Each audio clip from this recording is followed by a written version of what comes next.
Time सबसे बड़ा है टाइम। हमारी ज़िंदगी में छोटे छोटे समय के भागों में बंटी हुई है। हमारी ज़िंदगी में कई दिन, कई घंटे, कई मिनट और कई सेकंड होते हैं, परंतु कुछ लोग इसी समय में उस मुकाम को हासिल कर जाते हैं जिसकी उन्हें चाह होती है।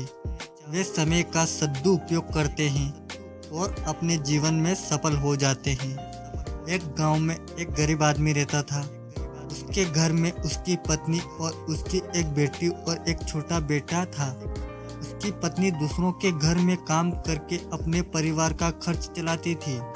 उसका पति, जिसका नाम रामू था, रामू दिन भर नशे में डूबा रहता था और दूसरों के साथ अपना समय बर्बाद किया करता था। कहीं इधर ताश के पत्ते खेलता दिखाई देता था तो कहीं उधर लोगों के दरवाजे बैठकर गपशप मारा करता था। अपने परिवार का ख्याल उसे बिल्कुल नहीं था। उसके माता पिता ने उसकी शादी करा कर गलती कर दी थी। बेचारी उसकी पत्नी दिन रात काम कर करके अपने बच्चों का पेट पालती थी। यदि उसकी पत्नी एक भी दिन काम पर न जाए तो उसके बच्चे भूखे मर रह जाते हैं। इसलिए उसकी पत्नी प्रत्येक दिन दूसरों के वहाँ काम करती थी, लेकिन रामू को इन सब बातों से कोई फर्क नहीं पड़ता था। उसे बस अपना समय बर्बाद करके हंसी मजाक और पत्ते खेलने में बहुत मजा आता था। शाम को शराब पीकर घर आकर जोर जोर से अपनी पत्नी को चिल्लाता था। कई बार उसने अपनी पत्नी को मारा भी, लेकिन अब उसकी पत्नी करे भी तो क्या करे। वह तो अपने बच्चों को छोड़कर नहीं जा सकती थी। रामू को जो कोई भी समझता था कि रामू कुछ कार्य करा करो, पैसे कमाया करो और अपने परिवार का खर्च तो उठाओ। तुम्हारे 2 बच्चे हैं, तुम्हारी पत्नी है, उनकी देखभाल करो। ऐसे अपना समय क्यों बर्बाद करते हो। रामू उसके ऊपर बिगड़ जाता था और कहता, तुम्हें इससे लेना देना क्या है। मैं कुछ भी करूं, मैं तुम्हारे घर में खाता हूं क्या। इसके कारण कोई भी गांव का सदस्य इस विषय में बात नहीं करता था। वह सुबह खाकर निकल जाता था और रात में शराब पीकर आता और अपनी बीवी के ऊपर गुस्सा करता था। ऐसे ही कुछ दिनों तक चलता रहा। कुछ दिनों बाद संसार में एक ऐसी बीमारी ने जन्म लिया जो मानव जाति के लिए अत्यधिक खतरनाक थी। चारों तरफ उस बीमारी का कहर था। आप सब जानते होंगे, मैं कोरोना वायरस की बात कर रहा हूँ। जब सरकार द्वारा लॉकडाउन लगा दिया गया था, तब चारों तरफ लोगों का एक दूसरे से वहाँ आना जाना बंद हो गया था। सारे कार्य, सारी फैक्ट्रियाँ, सारी गाड़ियाँ इत्यादि बंद हो गए थे।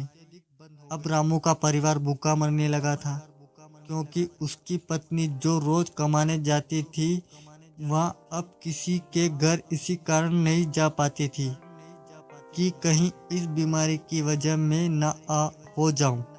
लोग उसे अब काम पर बुलाना बंद कर दिए थे।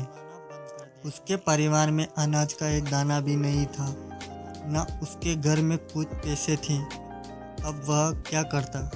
उसका छोटा बेटा भी बीमार हो गया था। उसके बच्चे की तबीयत ज़्यादा खराब हो गई थी। तब रामू को समझ आया कि अपने परिवार को ध्यान देना चाहिए। उसने बच्चे को अस्पताल ले जाने का सोचा, परंतु उसके पास पैसे नहीं थे। उसने गांव वालों से पैसे मंगाने गया।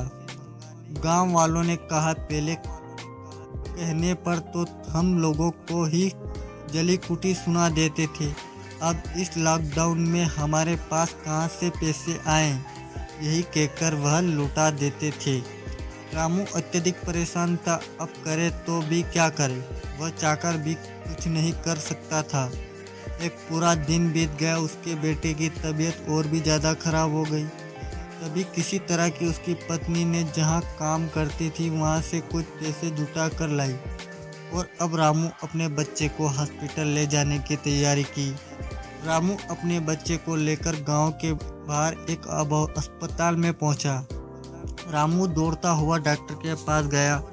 उसने कहा, मेरे बच्चे को बचा लीजिए डॉक्टर साहब। ने सारे इंस्ट्रूमेंट लगाकर चेक किया। तब उसका बेटा मर चुका था। डॉक्टर साहब ने ये बात रामू से कहा, यदि तुम अपने बच्चे को 10-15 घंटे पहले ले आते तो मैं तुम्हारे बच्चे को बचा लेता। मुझे बहुत दुखी होकर कहना पड़ रहा है कि मैं तुम्हारे बच्चे को बचा ना सका। यह सुनकर रामू के पैरों तले के नीचे से जमीन खिसक गई। वह रोने लगा, उससे कहने लगा, यह सब मेरी गलती है। मैंने जीवन में कुछ नहीं किया, सिर्फ अपने समय को बर्बाद किया है। यदि आज मेरे पास पैसे हो जाते ये तो मैं अपने बेटों को हॉस्पिटल जल्दी ला पाता और मेरा बेटा बच जाता। मैंने अपने जीवन में समय को बर्बाद किया है, लेकिन आज मुझे इस समय का अहमियत पता चल गई है। तो हमें इस कहानी से ये शिक्षा मिलती है कि हमें अपने समय को बर्बाद नहीं करना चाहिए, उसका सदुपयोग करना चाहिए, तभी हमें अपने जीवन में सफलता मिल सकती है। इस कहानी में अगर रामू से काम करना होता तो उसके पास पैसे होते और अपने बेटे का इलाज करा पाता, जिससे उसका बेटा आज जिंदा होता। मित्रों, हमें हमेशा अपने समय का सदुपयोग करना चाहिए।